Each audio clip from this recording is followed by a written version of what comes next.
Hi friends, welcome to Arha Telugu stories. ఈరోజు కథలోకి వెళ్తే, అమ్మ ఇంట్లో ఖాళీనే కదా, ఒక మదర్ స్టోరీ, అద్భుతమైన స్టోరీ. ప్రతి ఒక్కరు కూడా ఎక్కడ స్కిప్ చేయకుండా వినండి. పిల్లలు కూడా ఈ మధ్య అమ్మను ఈ మాటలు అనడం ప్రారంభించారు. ఖాళీగానే ఉన్నావు కదమ్మా, నాకు అది చేసి పెట్టొచ్చుగా. ఇలా అమ్మతో పిల్లలు అనడం సహజమైపోయింది.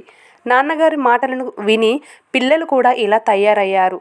ఖాళీగా ఉంటున్నాను అని వీళ్ళంతా అనుకుంటున్నారు కదా, నేనెందుకు ఒకరోజు ఖాళీగా కూర్చోకూడదు అన్న ఆలోచన వచ్చింది నాకు. ఆలోచన రావడమే తరువాయి. పిల్లలు ఆయన ఆఫీస్కి వెళ్ళాక ఏ పని చేయకుండా ఖాళీగా కూర్చున్నాను. సాయంత్రం అయింది.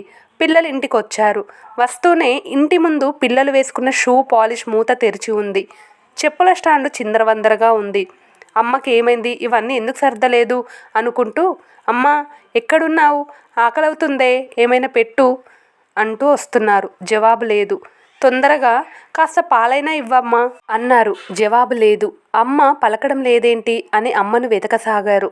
ఇంతలో భర్త వచ్చారు. రాగానే, లక్ష్మి తల పగిలిపోతోంది, వేడిగా కాఫీ ఇవ్వు అన్నాడు. జవాబు లేదు. భార్య వంటింట్లో ఉందేమో అని వెళ్ళి చూశాడు. లేదు. ఎక్కడ ఉన్న పాత్రలు అక్కడే వాసన కొడుతూ ఉన్నాయి. బెడ్రూమ్లో ఉందేమో అని వెళ్ళాడు. అక్కడ తను తుడుచుకొని పడేసిన తడి టవల్ అక్కడే ఉంది. బనియన్, లుంగీ మంచం మీదే ఉన్నాయి. బెడ్పై ఉన్న దుప్పట్లు అలాగే ఉన్నాయి.